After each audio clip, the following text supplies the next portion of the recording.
नाज़रीन, पाकिस्तान में जैसे ही बच्चा मैट्रिक करता है तो सबसे बड़ी मुश्किल जो हमें फेस करना पड़ती है वो ये है कि अब इसको कौन से सब्जेक्ट रखवाएं और ये आगे जाके कौन से प्रोफेशन में नाम रोशन कर सकता है या कामयाब हो सकता है। पाकिस्तान में रहते हुए आइंदा 5 सालों में कौन सा प्रोफेशन ग्रो करेगा, आपको अपने बच्चे को कौन कौन से सब्जेक्ट पढ़ाने हैं, ये मैं बताऊँगा आपको आज के प्रोग्राम में।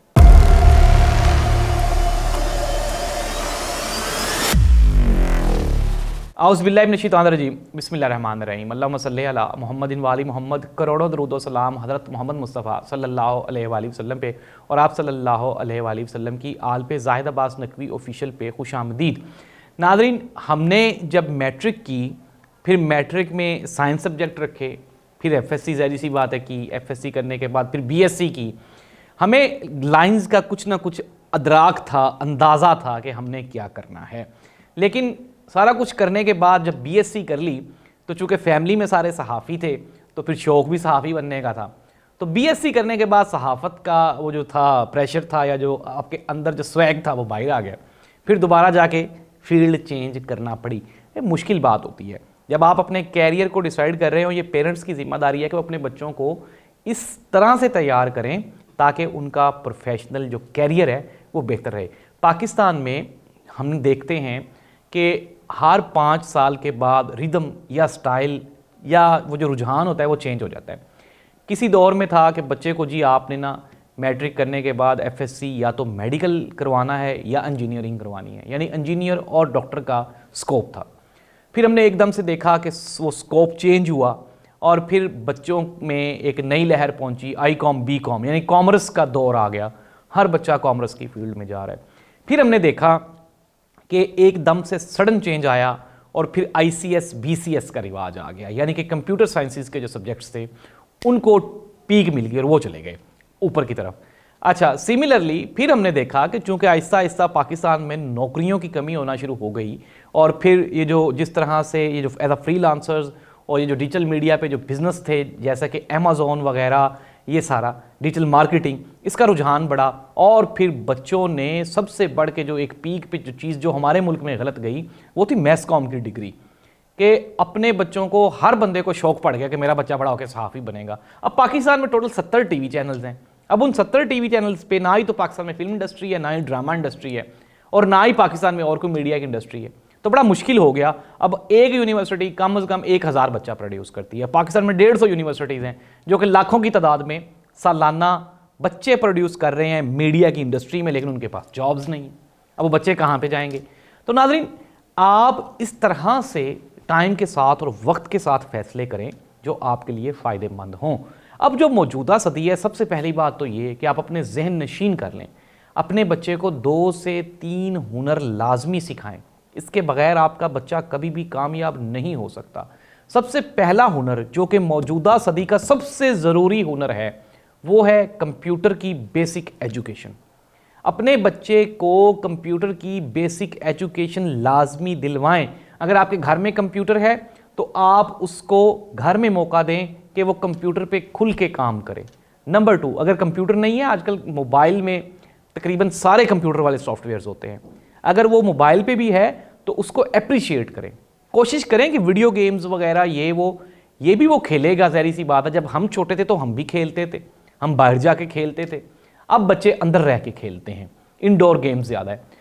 तो बच्चे का ख्याल रखें और उसको बेसिक एजुकेशन, जो बेसिक स्किल्स हैं कंप्यूटर की, वो लाजमी सिखाएं। हो सके तो हार्डवेयर भी सिखाएं, नहीं तो सॉफ्टवेयर लाजमी सिखाएं। आपका बच्चा इस काबिल हो जाए कि वो कम्युनिकेशन करने के काबिल हो जाए, चीज़ों को समझने के काबिल हो जाए। क्योंकि अब आप किसी भी फील्ड में जाते हैं, हर फील्ड कंप्यूटराइज्ड हो चुकी हुई है। आपको कंप्यूटर वहाँ पे लाजमी इस्तेमाल करना पड़ेगा। ये है पहली स्किल। नंबर 2, दूसरी स्किल, पिछले दौर में एक चीज़ जिसको बड़ा मायूब समझा जाता था और वो ये था कि जी बच्चों को कोई काम नहीं सिखाना। अब जो सदी है, जो मौजूदा सदी है, ये स्किल्स की सदी है। बच्चे को कोई ना कोई स्किल लाजमी सिखाएं। अगर आपका बच्चा मैट्रिक कर गया है, अनडाउटेडली कि मैट्रिक से कम जो बच्चे होते हैं, छोटे होते हैं, वो अभी प्री मैच्योर होते हैं, इमैच्योर होते हैं, उनको आप घर से बाहर नहीं निकाल सकते। लेकिन अगर आपका बच्चा मैट्रिक कर गया है तो उसको खुदारा कोई ना कोई हुनर लाजमी सिखाएं, उसको कोई ना कोई स्किल लाजमी सिखाएं। चाहे वो दर्जियों का काम सीख ले, चाहे वो मोटर मैकेनिक का काम सीख ले, चाहे वो वेल्डिंग का काम सीख ले, कुछ भी सीख ले, लेकिन काम ज़रूर वो सीख ले, उसको काम करना, उसको स्किल उसके पास होनी इंतहाई लाजमी है, नागुज़ीर है। नंबर 2, अपने बच्चों को मोटिवेट करें, पैशनेट करें कि बेटा हमेशा जो है वो बड़े ख्वाब देखने चाहिए, बड़ा सोचना चाहिए। अपने बच्चों को कभी भी ये ना डांटें कि ये क्यों कर रहे हो, ये क्यों कर रहे हो, बल्कि उनका साथ दें और उनको अप्रिशिएट करें। वो जो काम भी करना चाहते हैं उसके रुझान के मुताबिक, उसके शौक़ के मुताबिक उसको डिग्री रखवाएं। अगर मैट्रिक में वो साइंसेस में जाना चाहता है, आप उसको साइंसेस में लेके जाएं। अगर वो आर्ट्स में जाना चाहता है, उसको आर्ट्स में लेके जाएं। अगर वो कंप्यूटर साइंसेस पढ़ना चाहता है, उसको कंप्यूटर साइंसेस पढ़ने दें। डॉक्टर, इंजीनियर, वकील जो भी बनेगा वो मैट्रिक के बाद डिसाइड कर लीजिएगा, लेकिन सब्जेक्ट्स उसको अपनी मर्जी के रखने दें।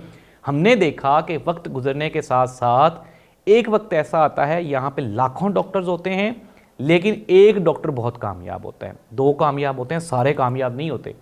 यहाँ पे लाखों लॉयर्स होते हैं, वकील होते हैं, सारे कामयाब नहीं होते, कुछ होते हैं। सिमिलरली आप किसी भी डिपार्टमेंट में हैं तो ये बड़ा मैटर करती है अल्लाह सुब्हानहू व तआला की तरफ से कि प्रोफेशन कोई भी हो, लेकिन आपकी नेक नीयती और आपकी अगर स्किल्स अच्छी हैं तो फिर आप कामयाब हो जाएंगे। और मेहनत, ईमानदारी, ये अपने बच्चों को लाजमी सिखाएं। सच बोलना सिखाएं, ईमानदारी सिखाएं और पूरी ईमानदारी से पूरा वक्त काम करना सिखाएं। इंशाल्लाह आपका बच्चा कभी भी, कहीं भी, किसी भी जगह पे नाकाम नहीं होगा। हमने देखा है कि हमारे आबाओ अजदाद के जो खसूसियात थी, जो असलूब थे, वो हमारे जो दूसरे लोग हैं, यूरोपियन लोग हैं, जो गैर मज़हब लोग हैं, उन्होंने अपना लिए और इसीलिए वो कामयाब हैं। अपने बच्चों को बड़ों का अदब करना, वक्त की बचत करना और म्याना रवि अपनाना, ये सारी चीज़ें उनको सिखाएं। खुशियाँ बहुत महंगी होती हैं, कहीं से भी नहीं मिलती। जब भी जहाँ भी मिले इसको ज़रूर हासिल कर लें। और बेजा, चूँकि अब तो वैसे भी टाइम भी चेंज हो गया, पहले तो बहुत हमें तो बात बात पे कुट पड़ जाती थी, अब्बा जी पकड़ लेते थे, लेकिन अब अब्बा जी भी चेंज हो गए हुए हैं। तो अपने बच्चों के साथ एक अच्छी अंडरस्टैंडिंग डेवलप करें ताकि वो आपको अपने मसाइल से आगाह कर सके, वो बता सके कि उसके स्कूल में क्या हुआ, घर में क्या हुआ, बाहर जाके क्या हुआ। एक और सबसे ज़रूरी बात वो इस प्रोग्राम के थ्रू मैं मैसेज देना चाहता हूँ, वो लाजमी आपने अपने बच्चों को, अगर आपके बच्चे छोटे हैं, अभी मैट्रिक से कम है, उनको सेक्सुअल एजुकेशन लाजमी दें। उनको बताएं कि ये अच्छा टच क्या होता है, गुड टच क्या होता है। जो बाप आपको बोसा दे रहा है, जो किस कर रहा है, प्यार कर रहा है, वो बाप की है। और जो लोग बाहर उसको मिसयूज़ कर सकते हैं, जो उसके साथ कोई सेक्सुअल अब्यूजमेंट हो सकती है, उसको वो लाजमी बताएं। ये ज़रूरी है आपके बच्चे के साथ कि आपकी अंडरस्टैंडिंग डेवलप हो जाए। अगर आप बाप हैं तो बाप अपने बेटे को समझा दे, अगर बेटी है तो आप माँ की रिस्पॉन्सिबिलिटी लगाएं कि वो अपनी बेटी को ज़रूर समझाए कि बेटा ये गुड टच है और ये बैड टच है। गुड टच और बैड टच में ज़रूर डिफरेंस बताएं ताकि आपका बच्चा ज़माने की सख्तियों को झेलने के काबिल हो सके। कैरियर देखें, मैं फिर दोबारा कह रहा हूँ, आने वाले जो 5 साल हैं, वक्ती तौर पर पाकिस्तान के मुआशी हालात अच्छे नहीं हैं। ओवरसीज़ पाकिस्तानी फ़ायदे में रहेंगे, वो लोग फ़ायदे में रहेंगे जो डॉलर्स कमाएंगे। अब डॉलर्स कमाने के 2 ही तरीके हैं, या तो आप मुल्क से बाहर जाएं या फिर आप मुल्क में रहकर ऑनलाइन डॉलर्स कमाएं, ऑनलाइन बिजनेस सीखें, और या फिर कोशिश करें, अगर अल्लाह ताला मौका दे तो ज़रूर ट्रैवल करें, सफ़र करें। सफ़र आपकी ज़िंदगी को आसान बना देता है। आपको कोई भी मुश्किल हो, कोई मशवरा आप करना चाहें तो आप हमसे ज़रूर कर सकते हैं, कमेंट में नीचे कर सकते हैं। इसके अलावा आप मुझे कॉल कर सकते हैं, हमेशा मैं हाज़िर हूँ। देखें, हमारा ये प्लान था कि आज हम अपने व्यूअर्स को, अपने सुनने वालों को, देखने वालों को, उनके टाइम का वो जो उन्होंने हम पे एहसान किया हमें सुन के, आज हम उनका एहसान उतार दें और उनको अच्छे मशवरे दें। तो ये थे आज के अच्छे मशवरे। आपको अगर प्रोग्राम की समझ ना लगे या कोई कन्फ्यूजन हो तो आप ज़रूर मुझसे डिस्कस करें। इंशाल्लाह आपके बच्चे जो हैं वो पाकिस्तान का रोशन मुस्तकबिल हैं। अल्लाह आपका हामी व नासिर हो। अल्लाह हाफ़िज़।